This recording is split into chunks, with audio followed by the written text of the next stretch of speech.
Hello friends and not yet friends, welcome back to another day of indulgent, delicious vegan recipes that happen to be keto friendly. Whether you're here for the keto part or the vegan part, I think we can pretty much agree on creamy noodles and crispy, spicy fried things. If you do, please give this video a thumbs up, and in the meantime, it's time to make coffee. Today I'm trying a new way in the moka pot, but with the same ground coffee as my last What I Ate video. The difference is using cold water instead of preheated. I saw someone do it on YouTube and I thought I'd try it out, so I put the pot on the stove. Adjust the gas so it's just under the pot and wait for the water to heat up. Obviously, it takes a little longer than usual. However, I like how this is flowing slowly and steadily. Ooh, the anticipation. How will it be different? Good different, bad different, overly bitter from the longer extraction time, or more acidic? Time will tell. It is too hot to taste right this second, which makes this the perfect time to get a nutritious start to my day with the help of AG1, of course. Thank you to Athletic Greens for sponsoring today's video. If you didn't already know, because you've been living under a rock or something, AG1 is a greens powder that you just pop into some water, shake up, and have it every single day. But it's not any kind of greens powder. It actually has 75 different vitamins, minerals, probiotics, prebiotics, and adaptogens. It's trusted by professional athletes and professional me. A professional non-athlete. Honestly, it's the single most helpful, most useful habit I have started this year. And I started back in like February, I think? Well, I'll tell you one thing, it doesn't help you tell time. The reason why it's so easy to stick to is it actually tastes good. It's just super refreshing, and I actually crave it in the morning. If you've been watching me for a while, you probably already know I started taking this every single day to hopefully improve some gut health things and issues related.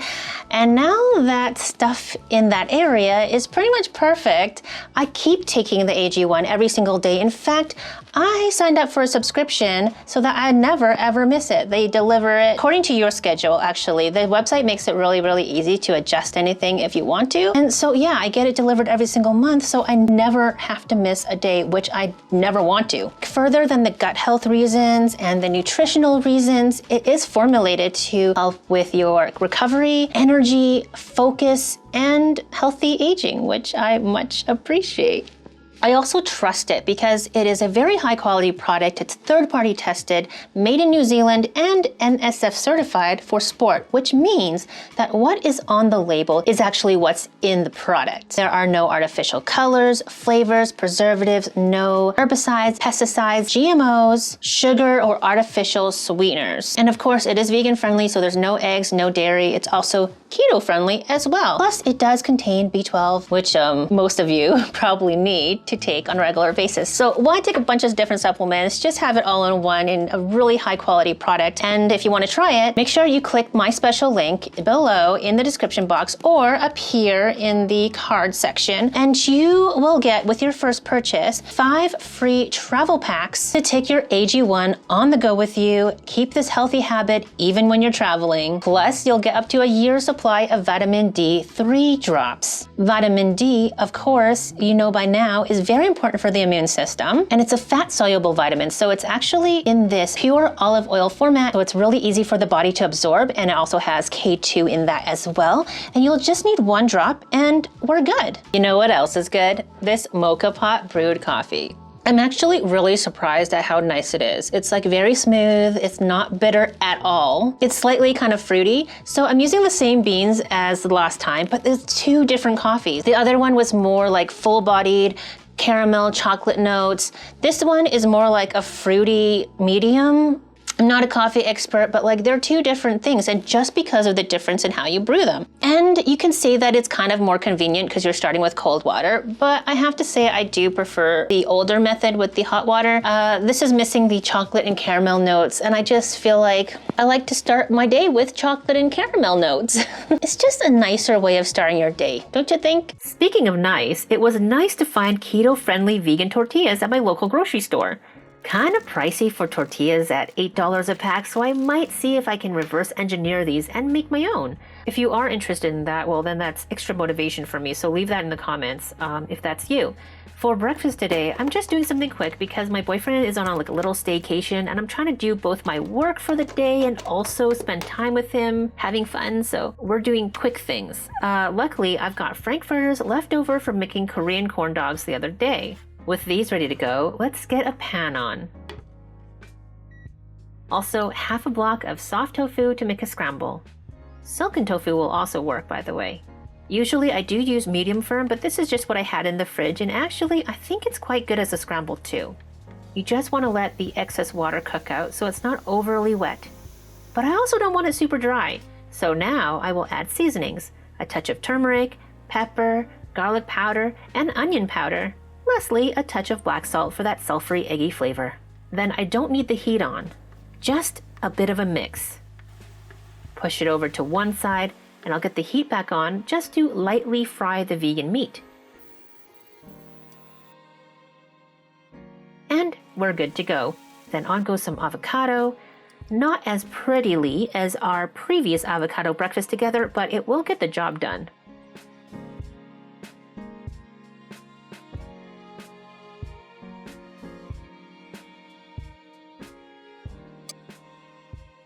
Top everything with a little bit of vegan mayo and a bit of salsa.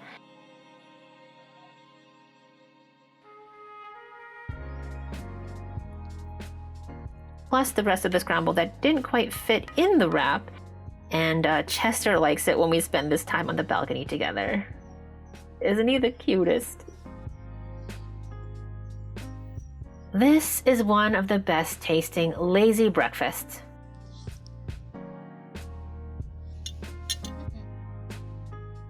Then it's time to suit up. Does anyone remember these things when I first got them? I used to wear these wrist braces to reduce my tendonitis pain during flare-ups with their light compression, and also as a physical reminder to prevent me from scrolling on my phone or working at my desk, which I'm not supposed to do when they're in pain because it just makes things worse. But I don't need them for that anymore, so I use them as wrist guards. Gotta protect these moneymakers. And today, while my boyfriend is practicing taking corners really fast, which I think he's getting pretty good at, I am practicing what I'm pretty bad at. Just lifting the nose so I can navigate sidewalk cracks. Whatever the heck this is. And practicing how to stop safely. Because I can go down a hill, but I am not good at stopping. A dangerous combination. Like you guys know, I love to live dangerously, but in a very safe way. Practicing what I'm really bad at is not my idea of fun, so I always try to end the session with a reward, doing something for a reliably good time. Speaking of reliably good times, how about tofu puffs for lunch? You can get these at Asian supermarkets in the tofu area.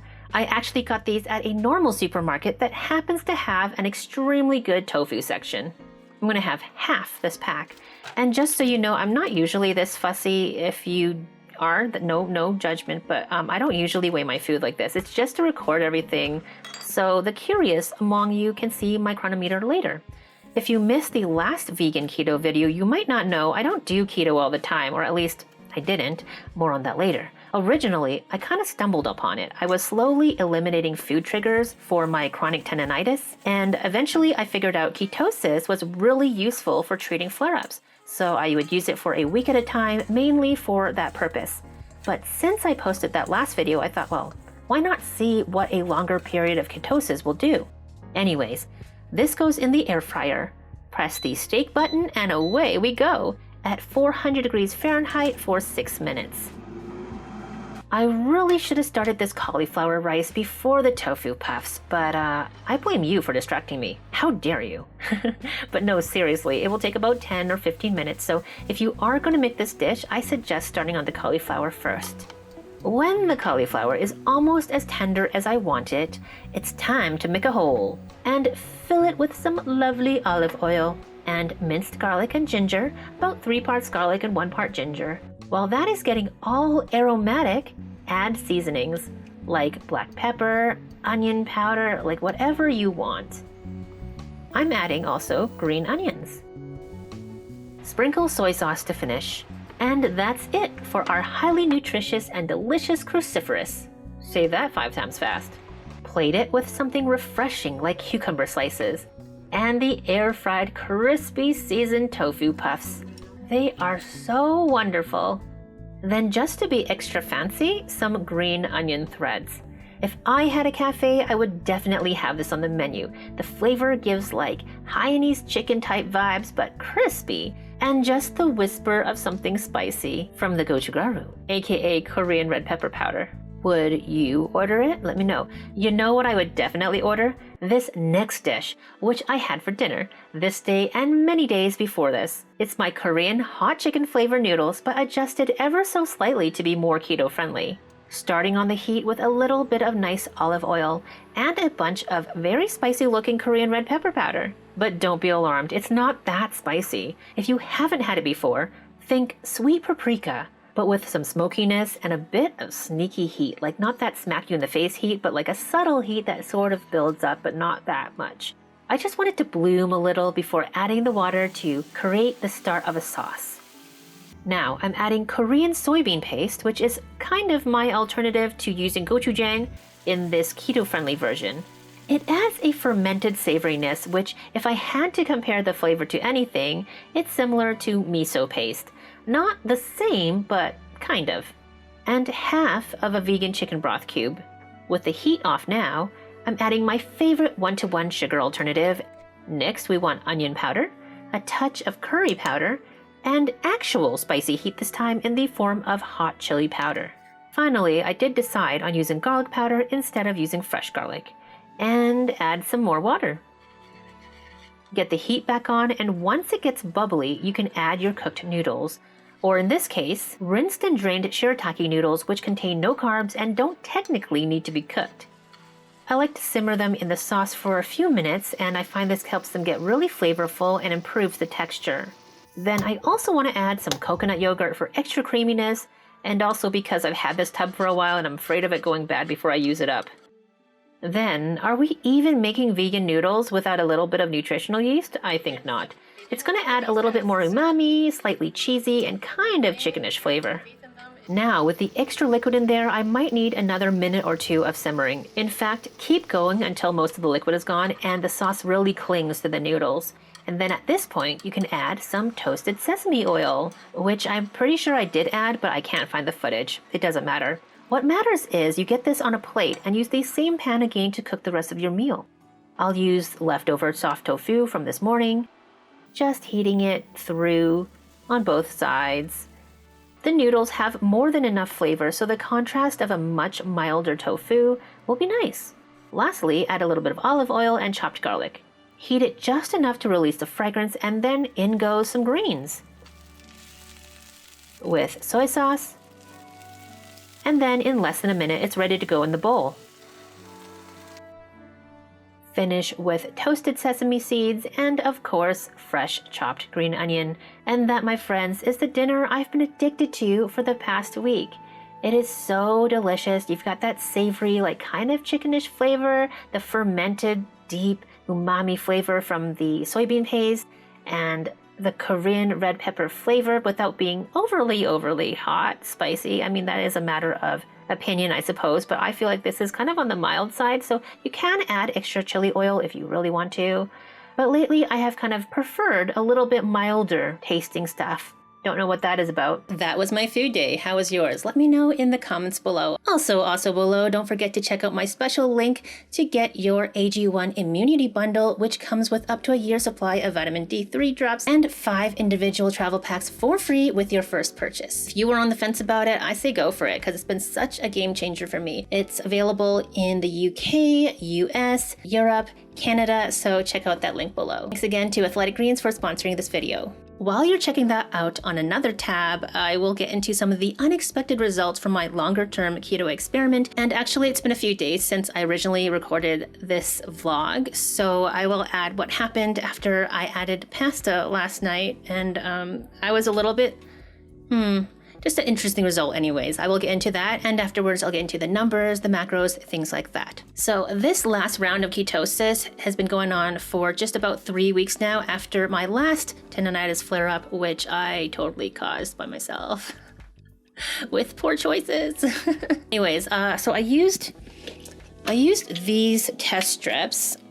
What was really surprising is that they actually detected ketones before I actually felt like I was in ketosis. So the symptoms of clear-headedness and the all-day steady energy, and for me personally, the colder hands, that didn't actually kick in till I was already a few days in. So that was really interesting to notice. But I think it makes sense because as the body adapts to using fat as energy source, it gets better at it, more efficient at creating those ketones and using those ketones. So the next really surprising thing though that happened, and I hadn't noticed this ever before. Well, actually my boyfriend is the one who noticed. The other day he told me, you've been working a lot, like morning to night for like days in a row. And I was like, what? Wait, that's actually true. He hasn't actually been working from home for a while, so he hasn't really been here noticing me. Because usually I take a lot of breaks when I work. I try to take a break every hour or two to help prevent the tendonitis flare-ups, to really just treat my body right, I guess. And so for me to go 8 to 10 hours without a break and not really noticing it and just being in the zone, that is unheard of. Last month, there's no freaking way. So that's interesting. However, it's not like I'm trying to keep that up. I am not trying to have the keto diet help me get better and then ruin it by overworking. So I am like implementing reminders and things like that so that I actually do take breaks and I still take care of my body, even though it seems like I'm just not having any tendonitis symptoms at all. So that's cool. And then the third thing I noticed finally, after a lot of people have said that this is a symptom for them, but for me, it didn't really seem to be, but my appetite has changed completely. So I am satisfied with my meals and I don't crave dessert afterwards, which is very unusual for me. Also, the other thing is I'm finding myself not wanting to snack or not needing snacks or not thinking about snacks. And I think that I realize that in hindsight really because, well, I think about food a lot usually. That's why I have this YouTube channel. And so, yeah, that's interesting and kind of cool, I guess. One extra thing just before we get into the numbers. Well, this has to kind of do with macros. So if this kind of discussion is not helpful or healthy for you, please take care of yourself and I will catch you next time. All right, so if you watched the last vegan keto video that I did, that I typically keep my net carbs a little bit higher than the guidelines. So 40 to 60 net carbs, whenever I've tracked, it's really fallen into that spectrum, I guess. And I still find myself in ketosis. I can test my urine or use a ketone breath meter and I still find myself in ketosis. It's not a problem for me to go to 60 grams. I haven't tracked that I've done higher, but I feel like I've definitely done higher before. But anyways, last night when I was cooking for both me and my boyfriend, and actually lately we eat different things, so I don't usually cook him dinner. I just was feeling like a generous god this night. And I was cooking him pasta and I had my own shirataki noodles, but I just decided as an experiment, because my net carbs for the day were like pretty low, I decided just to put a little bit of his pasta noodles into my shirataki noodles and see how it went. So I was still keeping things under 50 net carbs. Later that night, so I probably had dinner around 7-ish. So 20 minutes later, I tested my breath ketones, still in ketosis. About an hour later, I tested my breath ketones again, still in ketosis, still, I think, like relatively high. But this morning I woke up and I could tell you right away that I was not in ketosis anymore because I woke up hungry. I woke up ravenous. So I knew, definitely. Also was confirmed with a urine test strip and confirmed with the keto breath meter. It was on a 0. The urine test strip came back as trace amounts, which is like a delayed read because it's reading leftover ketones in your urine that your body hasn't burned up, as far as I understand. Anyways, that's interesting. It's interesting because it was under 50 net carbs. I usually do around 50, 40, 50. This time it was including wheat pasta. Usually it's just like vegetables. So anyways, interesting, I guess, for some people. If you're still interested, and I am going to be discussing the actual calories and macros now for this What I Eat in a Day vlog. So if that is not healthy or helpful for you, bye for now, and I will see you next time. Hopefully you enjoyed, and please leave this video a thumbs up if you liked it, and subscribe if you haven't already. But yes, I will be going into the chronometer chart now. So let us look. This is actually very similar to the other week, eating as naturally as possible, just following my appetite. And I didn't plan this day at all, really. I just ate out of my fridge. So what we did end up was just under 2,000 calories, which is about maintenance for me. I did this time include my activities, which put me at a small deficit. The fats are at 60%, which again is much less than a lot of keto guidelines say to have it. And it's totally different from medical keto, which can be up to 4 grams of fat for every 1 gram of everything else. But I personally carry a higher body fat percentage, so I feel like I have lots of fuel stored in my body. I don't necessarily need to add extra fats in order to keep up my energy for the day. Carbs are at 16% and 47 net carbs, all from vegetable sources except for the 1 gram from the tortilla, which is so interesting because I tested high ketone levels the day after this, and it was about 50, and then last night still about 50, but today I'm totally knocked out of ketosis. So anyways, I think that it kind of goes to show that like a carb is not just a carb. Let's look at the protein, 24%, which works out to be 118 grams. Looks good to me. Looking at the micronutrients, the vitamins are looking good. The AG1 really helps me out here. As for the minerals, it looks like I could use a lot more green leafies or edamame, but honestly, I don't worry about it. This day was filmed at the closer to grocery day, so obviously I'm going to run out of stuff and I'm not going to have as much produce available. It's just bound to happen, but I think it all evens out at the end. So I should say I'm just sharing my experience because frankly I wish I had known about this as a possible thing that I could use for the tendonitis, because if I had learned this information years ago, it might have saved me years of disability and not earning like a income, basically. But maybe I had to learn all the lessons, the pain lessons, the broke lessons, the humility lessons. I don't know. In any case, thank you so much for watching, my friends. I hope you found this interesting, useful. I hope you found some meal inspiration, maybe. And if you do and try anything that I make, please let me know by taking a photo and tagging me on Instagram. I just love to see your photos. And also don't forget to check out AG1, link in the description. Bye for now.